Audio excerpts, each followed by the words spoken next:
ഒരിക്കൽ കൂടി പിന്നെ ഇതിന് ആസ്വാദകർക്കും കൂടെ സ്വാഗതം പറഞ്ഞുകൊണ്ട് ഞാൻ ഡോക്ടർ രാജീവ് പ്രിൻസിപ്പലിനെ 2 വാക്ക് സംസാരിക്കാൻ ക്ഷണിക്കുന്നു.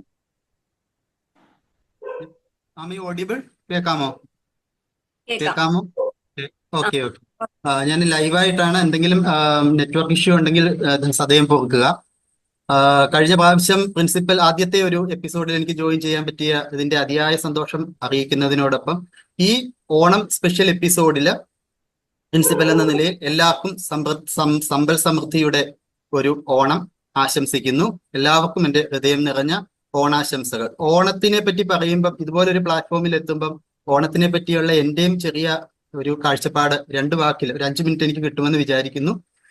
ഞാൻ എൻ്റെ ഒരു കാഴ്ചപ്പാട് പറയുകയാണ്. ശരിക്കും ഓണത്തെ പറ്റിയുള്ള ശരിക്കും ഒരു ക്യാൻവാസ് എന്ന് പറഞ്ഞാൽ, മാവേലി നാടുവാണിടും കാലം മനുഷ്യരെല്ലാരും ഒന്നുപോലെ.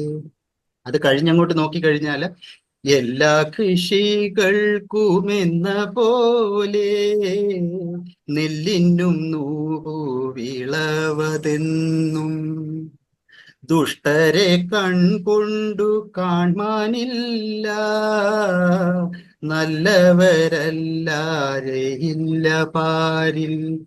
ഇപ്പം മലയാളികളെ സംബന്ധിച്ച് നെൽക്കതിരിൽ നിന്നാണ് അരി ഉണ്ടാവുന്നത് എന്നും കൃഷിയുടെ ഒരു വിളവെടുപ്പ് ഉത്സവം കൂടിയാണ് നമ്മുടെ ഓണം എന്നുള്ളതൊക്കെ മലയാളി മറന്നുപോയിരിക്കുന്ന ഒരു കാലഘട്ടത്തിൽ കൂടെയാണ് കടന്നു പോകുന്നത്. ഇപ്പൊ റീസെന്റ് ഞാൻ ഓണാഘോഷമൊക്കെ നല്ല പൊടി പൊടിക്കുന്നില്ല. വയനാടിന്റെ ഒരു ഇഷ്യൂ ഒക്കെ കാരണം ചെറിയ തോതിലൊക്കെ ആണെങ്കിലും നടക്കുമ്പം ഓണത്തിന്റെ ആ ഒരു അറ്റയറിൽ എത്തുന്ന നമ്മുടെ ഇളം തലമുറയിലെ കുട്ടികളോട് ഞാൻ തുമ്പപ്പൂവിനെ പറ്റിയൊക്കെ ചോദിക്കുമ്പോൾ തുമ്പപ്പൂ എന്താണ് എന്നുള്ള ഒരു രീതിയിലേക്കൊക്കെയാണ് നമ്മുടെ ഓണത്തിന്റെ കാലാകാലങ്ങളായിട്ട് സമൂഹത്തിൽ വരുന്ന ചേഞ്ചില് ഓണത്തിലും ധാരാളം കൂട്ടിച്ചേർക്കലുകളും അല്ലെങ്കിൽ അതിന്റെ ഒറിജിനാലിറ്റി നശിപ്പിക്കുന്ന രീതിയിൽ കാര്യങ്ങൾ നടക്കുന്നുണ്ട്. അപ്പം ഞാൻ പറയുന്ന തുമ്പപ്പൂ പോലെയുള്ള കാര്യങ്ങൾ എൻ്റെ വീടിന്റെ മുറ്റത്ത് ഇപ്പൊ വളരെ നാളുകൾക്ക് ശേഷം എങ്ങനെയോ എവിടെ നിന്നോ ഒരു തുമ്പ പൂത്തു. അത് കണ്ടപ്പോൾ എനിക്കുണ്ടായ സന്തോഷം ഞാൻ നിങ്ങളോട് പങ്കുവെക്കുകയാണ്. ഈ തുമ്പയുടെ കാര്യം പറഞ്ഞു കഴിഞ്ഞാൽ, തുമ്പയും തുളസിയും കുടമുല്ലക്കാവും തൊഴുകയ്യായി വിരിയണ മലനാട്, വേലയും പൂരവും കൊടിയേറും കാവിൽ വെളിച്ചപ്പാടുകയണ വള്ളുവനാട്, ഒരു വേളിപ്പെണ്ണായി തപസ് ചെയ്യും നല്ലൊരു നാള്. പൂക്കളത്തിലെ തുമ്പയാണ് പ്രധാന താരം. തുമ്പയെ നമ്മൾ അന്നത്തോട് ഉപമിക്കാറുണ്ട്. തുമ്പപ്പൂ ചോറ് വിളമ്പി എന്നൊക്കെ നമ്മൾ വളരെ കാൽപ്പനികമായിട്ട് സംസാരിക്കാറുമുണ്ട്. പക്ഷെ തുമ്പ ഇന്ന് പൂക്കളത്തിൽ നിന്ന് അന്യം നിന്ന് പോയിരിക്കുന്നു. അത് മാത്രമല്ല, തിരുനക്കര പൂ പോരാഞ്ഞ് തൃക്കാക്കര പൂ പോരാഞ്ഞ് തിരുമാന്താംകുന്നിലെത്തിയ തെക്കൻ കാറ്റേ, എന്റെ ഓമൽ പൂപാളിക ഞാനൊന്നു തൊട്ടോട്ടെ. ഇപ്പം തോവാളയിൽ നിന്നും തമിഴ്നാട്ടിൽ നിന്നും പൂക്കൾ വന്നില്ലെങ്കിൽ നമ്മുടെ മലയാളികളുടെ പൂക്കളം വളരെ ശുഷ്കമാകും.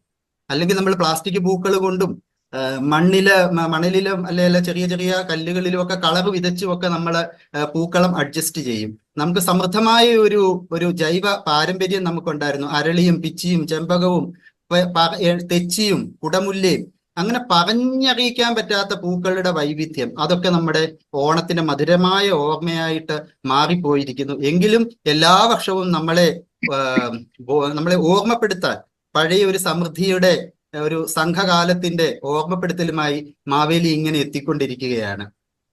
തിരുവോണപ്പുലരി തൻ തിരുമുൽ കാഴ്ച വാങ്ങാൻ തിരുമുറ്റമണിഞ്ഞൊരുങ്ങി, തിരുമേനി എഴുന്നള്ളും സമയമായി, ഹൃദയങ്ങൾ അണിഞ്ഞൊരുങ്ങി ഹൃദയങ്ങൾ അണിഞ്ഞൊരുങ്ങി.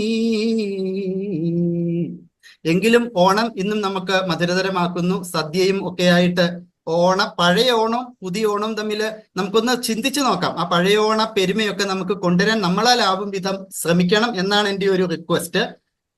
തിരുവാവണിരാവ് മനസാകെ നിലാവ്, മലയാള ചുണ്ടിൽ മലരോണപ്പാട്ട്, മാവിൻ കൊമ്പേറുന്നൊരു പൂവാലിക്കുയിലേ, മാവേലി തമ്പ്രാന്റെ വരവായാൽ ചൊല്ല്. മാവേലി തമ്പ്രാന്റെ വരവായി കഴിഞ്ഞു, നമുക്കും ഈ ആഘോഷത്തിൽ പങ്കുകൊള്ളാം.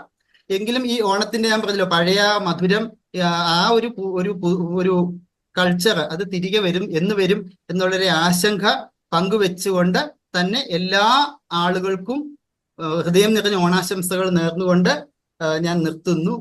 പൂക്കാലം പോയാലും താലം നിറയും, എൻ കണ്ണും നിറയും, പൂക്കണിയായ എൻ ദുഃഖം നിന്നെ തേടും.